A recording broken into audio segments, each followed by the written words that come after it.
Namaskar. So, good evening to all. So, we are again here to discuss some important issues, and today we are having Mr. Rajnish Kumar, and he has worked with Indian Air Force, and he is a teacher by profession, but he is also interested in the political arena of our country. So, sir, आप अपना थोड़ा परिचय दीजिए, and then we will start. मेरा अभिवादन स्वीकार करें। मैं स्टेट वाइस प्रेसिडेंट आरजेडी सैनिक प्रकोष्ठ, और हम लोग आज बहस करेंगे कुछ इम्पोर्टेंट पार्लियामेंट्री इशू पे। Okay. So our coming to our first question. So recently, अभी जैसे कि winter session has started in the parliament, and जैसे कि we are हम अभी न्यूज में पढ़ रहे हैं कि विंटर सेशन में actually opposition are trying to repeal this Citizenship Amendment Act. They are saying that this should be repealed. So according to your view, sir, what should be discussed in the sessions of the parliament currently in this winter session? इस parliament session में जो काफी important issue है, और हम चाहते हैं कि हंगामा नहीं हो, रुकुस क्रिएट नहीं करे कांग्रेस पार्टी, और अपने रेजर शार्प क्वेश्चन से रूलिंग पार्टी को डोमिनेट करे। उसमें जो सबसे इम्पोर्टेंट पॉइंट हम चाह रहे हैं कि बिटकॉइन पर डिस्कशन। ये बिटकॉइन एक बहुत बड़ा ही खतरा है जो मंडरा रहा है, तो बिटकॉइन पर एकदम एसेंशियल है जिस पर एक्सपर्ट लोग आए और डिस्कस करें। कांग्रेस के लीडर, ऑपोजिशन लीडर प्रिपेयर करके आए और इस बात को इंश्योर करे कि इस पर हंगामा नहीं हो पार्लियामेंट में और बहस हो। दूसरा इंपॉर्टेंट पॉइंट हम ये चाहते हैं कि कांग्रेस पार्टी, खासकर उसके लीडर राहुल गांधी अगल बगल से बयानबाजी करते हैं, तो चाइना के मामले में जो सरकार के पास और अपोजिशन के पास जो ऑथेंटिक इंफॉर्मेशन है उसके बारे में ऑथेंटिक डिबेट हो, जिससे कि हम लोगों को अप्रोप्रिएट इंफॉर्मेशन पता चले। तीसरा पॉइंट, प्राइम मिनिस्टर ने ऑलरेडी फार्म्स लॉ रिपील कर दिया है, तो आखिर ये लॉ सुटेबल नहीं था, तो इसका अल्टरनेटिव लॉ क्या है, कैसे फार्मर का सिचुएशन इंप्रूव हो पाएगा। आज ही सुना है कि एक बंदा बोल रहा था उसका धान हाथी खा गया, अब उसका कैसे खेती प्रॉफिटेबल होगा, उसके लिए क्या इंश्योरेंस पॉलिसी है। इस तरह के बहुत सारे क्लैमिटीज है, तो इस पर बहस हो। फोर्थ पॉइंट है कि जो एजुकेशन है, इस बार का जो आईआईटी नीट का हम रिजल्ट देख रहे हैं, इसमें जो गांव वाले बच्चे जो पढ़ के सिलेक्शन कराते थे वो तो बाहर ही हो गए हैं, उनका तो अता पता ही नहीं है इस बार। तो ये जो 4 पॉइंट है, इस पॉइंट पे हम इफेक्टिव डिस्कशन चाहते हैं कि और solution. Okay, so I want to add one more point, sir. This 108 Amendment Act, especially regarding this 33% reservation for women, I think this bill should also get passed. वो ज़्यादा अच्छा रहेगा कि for women representation in the parliament, वो पास होने से अच्छा होगा। And regarding this farm bill, sir. Yes, and regarding this farm bill, sir, I want to say that yes, sir, for our country, जैसे कि one size fits all formula is not going to work, कि एक because diversified है ना, कि अलग अलग क्षेत्र में जो एग्रीकल्चर का वो होगा वो अलग अलग होगा। So but definitely we need to take a note of the climate change, और हमको वो जो इन पंजाब एंड हरियाणा, हाँ सर वो पंजाब एंड हरियाणा का जो, हाँ सर, जो ग्राउंड वाटर लेवल वो नीचे जा रहा है ना, so they need to diversify their crops. And one way forward can be जो अभी बिल्स है sir, they have been repealed, but some states can do some experiment by enacting those laws, at least this BJP rule states कि क्या हो सकता है उसके वजह से। And if the experiment works well, then they can be applied for the whole country. No, if it goes well with some modifications. And yes, by repealing the laws, the farmers have been given a kind of trust, and they are asking this legalization of MSP. But I think that also should not happen, because it will put a lot of stress on the state exchequer. So these are my viewpoints. Okay, like adding to your points. Now you have raised a very kind of interesting issue, that is Bitcoin. Okay, so before discussing further about Bitcoin, so we want to know what is actually Bitcoin. Like Yes. वो होता है ना cryptocurrency वो Yes. होता क्या है ऐसा actually? See, this is the main issue. The people of the country, especially those who are the smart, the city people, those who know the technology, they may be okay. But basically जो general mass people है, उनको पता होना चाहिए कि bitcoin क्या है. तो मैं ये बिटकॉइन कह रहे हैं कि करेंसी है. जैसे हम देखते हैं 100 रुपया है, 1000 रुपीज है. तो इस करेंसी को भारत का रिजर्व बैंक इशू करता है. डॉलर है उसको अमेरिका इशू करता है. हर कंट्री का एक मतलब एक बैंक सोवर्जिन है जो उसको इशू करता है. उसके ऊपर लिखा रहता है कि अगर यह पैसा लेने से कोई रिफ्यूज करेगा तो मैं आपको इतना पैसा दूंगा. बैंक बोलता है अगर कोई रिफ्यूज करे तो मेरे पास आ और मैं दूंगा. अब ये नया एक क्रिप्टो करेंसी चला रखा है इन लोगों ने, जिसको कौन दे रहा है, कौन इशू कर रहा है, किसी का नाम ही नहीं है उसको. ये जो लॉटरी का टिकट रहता है उस पर भी लिखा रहता है कि ये लॉटरी वाला है, आप लॉटरी जीतिए तो हम 1 करोड़ देंगे. यहाँ तो ये डिजिटल करेंसी है, इस पर तो ना कोई कौन इशू किया है, न लेने वाले का नाम है न देने वाले का नाम है. आज उसका पैसा है 1 करोड़, कल उसका सुनते हैं 2 रुपया हो जाता है. बीबीसी ने अपना न्यूज पब्लिश किया है कि क्रिप्टो करेंसी के कारण 2-3 लोगों ने सुसाइड कर लिया. तो जिस पैसे का कोई इशू करने वाला नहीं है, कोई गारंटर नहीं है, यह एक तरह का जुआ है. और जुआ भी नहीं है, मैं कह रहा हूं यह यूरोपियन कंट्री के द्वारा एशिया के गरीब देशों को लूटने का एक जुगाड़ है. ये लोग, अब आप बताओ, अब टाटा कंपनी अपना नोट करेंसी जारी कर दे, रिलायंस के पास बहुत पैसा है, रिलायंस अपना पैसा जारी कर दे, फिर भारत सरकार क्यों है, फिर भारत का रिजर्व बैंक क्यों है. और कल रिलायंस वाला पैसा जारी कर दिया, कहे 2 दिन के बाद कहे कि अब मैं पैसा लूंगा ही नहीं. कल टाटा पैसा दे दिया, कहे अब मैं पैसा लूंगा ही नहीं, ये पैसा तो कागज का पुड़िया है. तो एक बार मैं बता रहा हूं, मैं नॉर्मल आदमी के लिए कह रहा हूं जो बहुत एक्सपर्ट नहीं है, हम लोग जैसे हैं, जो हम सीधा समझ रहे हैं यह क्रिप्टो करेंसी एक कागज भी नहीं है, तो डिजिटल मनी है. कल मोबाइल में लिखने लगेगा file does not support, memory is lost, ये पैसा गया. आज इसका पैसा सुनते हैं 1 करोड़ है, कल इसका प्राइस हो जाता है 2 रुपया. और सबसे बड़ी बात है कौन इशू किया ये भी हम नहीं जानते. तो ये एक बार हुआ था कि भारत में आके कुछ बाहर के एजेंटों ने अमेरिका से 1 करोड़ डॉलर का एक नोट देना शुरू किया था. तो जो बहुत सारे रिच लोग हैं जिनके पास ब्लैक मनी है, तो उन लोगों ने उसको खरीद लिया, 1 करोड़ डॉलर का एक सिंगल नोट. और जब वो अमेरिका गए तो सोचा अब जाके $1 बिलियन हम कर लेंगे. वहां जाके अमेरिकन बैंक रिफ्यूज कर रहा है कि हमने तो इशू ही नहीं किया, उनके सारे पैसे गए. तो यह पूरा यूरोपियन गैंग, अमेरिकन गैंग का एक माने गैंग अप है, एक बहुत बड़ा षड्यंत्र है कि एशिया में, खास के भारत के इतने बड़े पॉपुलेशन में लोगों को क्रिप्टो करेंसी बेच दो. अब 130 करोड़ लोगों को एवरेज 1-1 लाख रुपया करके भी हो गया, और 130 लाख का डिजिटल मनी जारी करेगा, कल होके इसका वैल्यू हो जाएगा 0. मैं पहले भी देख चुका हूं, गांव में जेबीजी आया, पैसा लूट के चला गया. तरह तरह के, कलकत्ता में याद होगा हम लोग को चिट फंड कंपनी थी, कितना लूट किया, शारदा घोटाला, नारदा घोटाला. तो उसमें तो कम से कम हम जानते हैं कौन घोटाला कर रहा है. एक क्रिप्टो करेंसी में तो हम जानते ही नहीं कौन दे रहा है. पहला तो ये है, ये देश को पूरा लूटने के लिए. तो पार्लियामेंट पे इस पे बहस हो, जो सरकार इसमें एक लूप होल दे रही है, बोल रही है कि सिलेक्टेड लोगों को हम देंगे परमिशन. मैं इसके अगेंस्ट टोटली खिलाफ. क्यों? अभी तक सरकार कह रही थी कि हम भारत में चलने नहीं देंगे, आज कह रही है कि हम चलने देंगे, जबकि हमारे सामने एक्सपीरियंस है. चीन का $80 बिलियन रुपया चला गया, चीन ने पूरी तरह से इसको प्रतिबंधित कर दिया. भारत क्यों ओवर स्मार्ट बन रहा है? एक तरफ से डिमोनेटाइजेशन किया गया, जो बड़े बड़े लोग ब्लैक मनी नहीं रखते, और दूसरा आप क्रिप्टो करेंसी को वैलिड कर रहे हैं.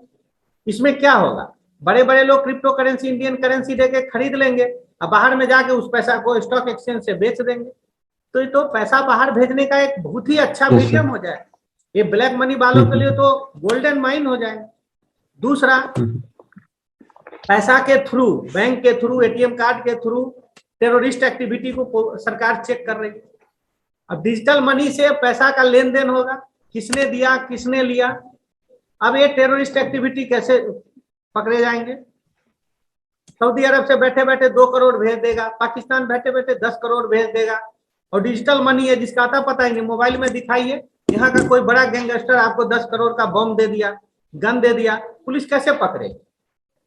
और सबसे बड़ी बात है कि जो लोग हैं, इससे प्राइवेट कंपनी डिजिटल मनी जारी करके पैसा लोगों का ले लेगी, अब बाद में उसका वैल्यू 0 दिखा दे, उसको क्या करेगा। तो यह एक तरह से पूरी तरह से विनाशक, और जो रिजर्व बैंक रेगुलेट कर रहा है आज के दिन, इतने पैसे लेके लोग जो भाग गए, तो हम कहते थे कि लो सरकार बैंक लोन दे तो एक पेपर रिजर्व बैंक को भेजे, इसमें तो कौन किसको पैसा दे रहा कुछ अता पता ही नहीं। रिजर्व बैंक क्यों है, वो तो बीच में मुंह देखते रह जाएगा, देश का सारा पैसा क्या है। तो बिटकॉइन पे सरकार जो ला रही है, सिलेक्टेड लोगों को परमिट करने वाली बात, मैं कह रहा हूं अपोजिशन लीडर्स इस बात पे पूरी तरह से प्रिपेयर करें। हम लोग इतना तो समझ ही रहे हैं कॉमन मैन, कि जिस पैसे को इशू करने वाला कोई नहीं है, कोई गारंटर नहीं है, उसका इन ल्यू डॉलर वैल्यू नहीं है, उस पैसे को चलने देना टोटली डेंजरस है।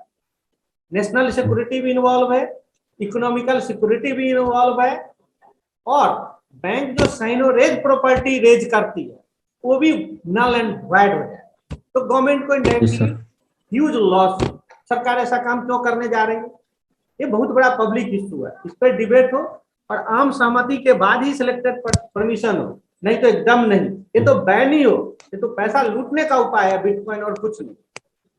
I feel I yes sir, and adding to more points, sir, like there is a limitation on the mining of these bitcoins, like there is a maximum limit, and apart from it sir, like तो अभी जो mining होगा ना sir, उसके लिए सारा बहुत सारा कंप्यूटर्स लगेगा, तो it will generate kind of more e-waste sir, जो इलेक्ट्रॉनिक वेस्ट होता है ना sir, so that will be another environmental concern, like at the time of COP26, like whenever we are discussing about phasing out coal and methane sir, this is also another concern.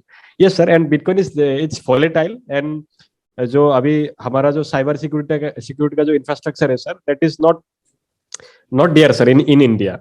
Apart from it sir, we don't have a data protection bill, that is still under the separately environmental issue.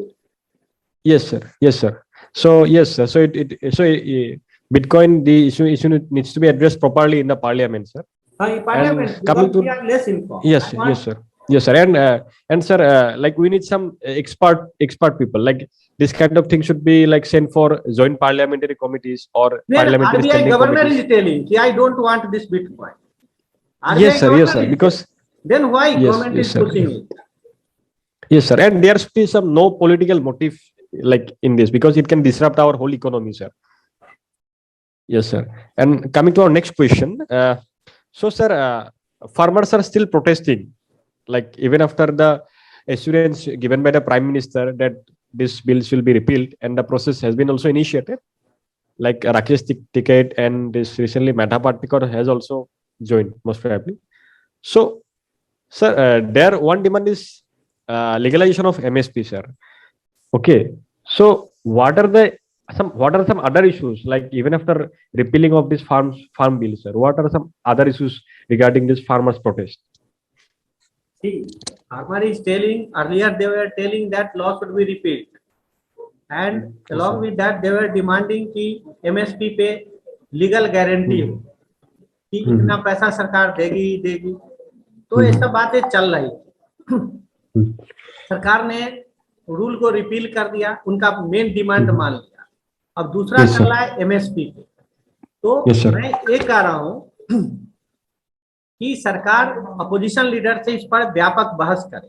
पिछली बार भी गलती हुई थी कि सरकार ने parliament को confidence में नहीं लिया था, हम सब जानते हैं कि ऑर्डिनेंस से इसको लाया था, yes sir, और उसके बाद राज्यसभा में वॉइस वोट से पास कराया। ठीक है, आप लॉ बना लिए, लेकिन अपोजिशन लीडर को कॉन्फिडेंस में नहीं लेने से, आम सहमति नहीं लेने से, जैसे Narasimha Rao minority government lead कर रहे थे, वाजपेयी जी को भी माइनर मेजोरिटी थी, लेकिन ये लोग जो कंट्रोवर्शियल इशू थे उस पे बिना अपोजिशन लीडर के कंसेंट के कोई मेजर डिसीजन नहीं लेते। तो सरकार अगर इसको सिलेक्ट कमेटी में भेज देती, 1 साल के बाद बहस करके आ जाता मामला, यस सर फाइनल एक रूल होता। लेकिन तो पहला तो सरकार इस पर व्यापक बहस करे अपोजिशन के साथ। सरकार चाह रही कि किसानों का इनकम डेवलप हो, डेवलप होने के लिए रिफॉर्म तो जरूरी है। जैसे मैं एक नॉर्मल बात समझता हूँ, आलू अगर ज्यादा होता है बिहार और उत्तर प्रदेश में, उसका price 5 rupees 6 rupees per KG होता है, कोई खरीदने वाला नहीं होता है, क्योंकि existing cold storage can not hold it, और सरकार के पास पैसा नहीं है कोल्ड स्टोरेज बनाने के लिए। गेहूं गोडाउन में रखा सर रहा है, हम सब जानते हैं, 1000 मिलियन टन ग्रेन का स्टॉक है। अब सरकार गेहूं खरीद के कहाँ रखे? तो सरकार का काम व्यापार करना नहीं है, व्यापार व्यापारी ही करे। लेकिन ये कहा ही जाता है, जहां का राजा हो व्यापारी, वहां का जनता हो भिखारी।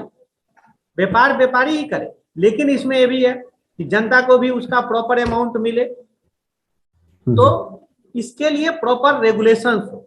जैसे अब उत्तर प्रदेश और पंजाब के फार्मर है, स्पेशली वेस्टर्न यूपी, वो गेहूं पर एमएसपी मांगते हैं धान पे, लेकिन बिहार के फार्मर को कोई मेजर लाभ नहीं। बिहार के फार्मर को लाभ होगा अगर सरकार पोटैटो को इंक्लूड करे।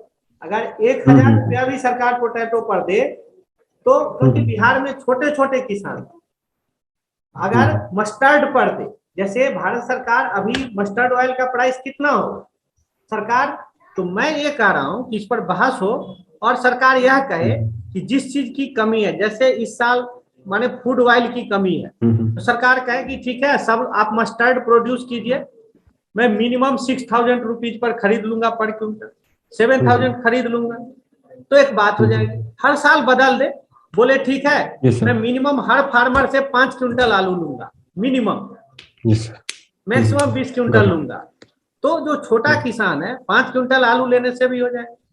दूसरा, प्राइवेट कंपनी को तो घुसाना ही पड़ेगा, क्योंकि इतना आलू का स्टॉक कौन करेगा, ये कोल्ड स्टोरेज कौन लाएगा, सरकार तो नहीं करेगी। बहुत ज्यादा आलू स्टोर हो जाएगा, उसका यूज क्या होगा? तो चिप्स बनाने वाली कितनी कंपनियां, लेज है, जो भी कंपनियां हैं देश में बहुत सारे प्राइवेट, मैकडोनाल्ड है, सब इन्वॉल्व है। तो ऐसा हो जो किसानों का इंटरेस्ट प्रोटेक्टेड हो। जहां तक एमएसपी पे लीगल गारंटी की बात है, तो सरकार को इकोनॉमिकल फैक्टर भी देखना चाहिए कि पॉसिबल है कि नहीं। क्योंकि मैं एक बार का कहानी सुना देता हूँ छोटा सा। Harshvardhan was the king of the India. Entire North India was under his dominion. He tried to unite the South India also. Another matter, got defeated by Pulkesin Dwitiye. At that time, Huansang, a Chinese traveler, came to India. तो under the influence of Hiuen Tsang, Harshvardhan ने एक यज्ञ किया और अपना सारा राजकोष का वस्तु दान दे दिया। अंत में वो हुएनसांग का एक चाल था, वो चाह रहा था कि सैन्य सत्ता को कमजोर कराना चाहता था। अंत में हर्षवर्धन को कहा कि आप सेना के हाथी, घोड़े, रथ सब दान दे दीजिए। तो उसमें जो कुछ सेंसिबल ब्राह्मण सब थे वो आके बोले कि हमें इतना धन लेके क्या काम करना है, ब्राह्मणों को तो केवल खाने के लिए पैसा चाहिए, बस हाथी, घोड़े, रथ तो चाहिए देश की सुरक्षा के लिए। तो जो देश से फ्री में डिमांड करते हैं उनको ये भी सोचना चाहिए कि पैसा कहाँ से आ रहा है। किसानों को पैसा दिया जाएगा, दिया जाए, अवेलेबल है तो दिया जाए, लेकिन जो शहरी मिडिल क्लास है उस पर भी बहुत प्रेशर है। वो जो फूड ग्रेन्स की जो प्राइस बढ़ गया, पेट्रोल का प्राइस जो बढ़ गया, डीजल प्राइस बढ़ गया, क्लोथ का प्राइस बढ़ गया, एजुकेशन का एक्सपेंस बढ़ गया, तो जो शहर का मिडिल क्लास है उसको तो मनरेगा नहीं मिल रहा है, नरेगा नहीं मिल रहा है, कोई जॉब गारंटी नहीं है, उस पर टैक्स की मार बहुत ज्यादा है। तो यहीं से पैसा लेके सरकार फार्मर को डाइवर्ट करती है जहां से लाए। तो सरकार माने लीगल गारंटी फिजिबल है या नहीं, तो ये सारे एस्पेक्ट को डिस्कस करे, मेरे ख्याल से सिलेक्ट कमेटी को दे। तो ऐसा रूल हो जिसमें हर क्षेत्र में, जैसे अगर वेस्टर्न यूपी में गेहूं परचेज हो तो बिहार में मस्टर्ड और आलू पोटैटो पर yes, असम के लिए कुछ और दे दे, वेस्ट बंगाल में जैसे धान है,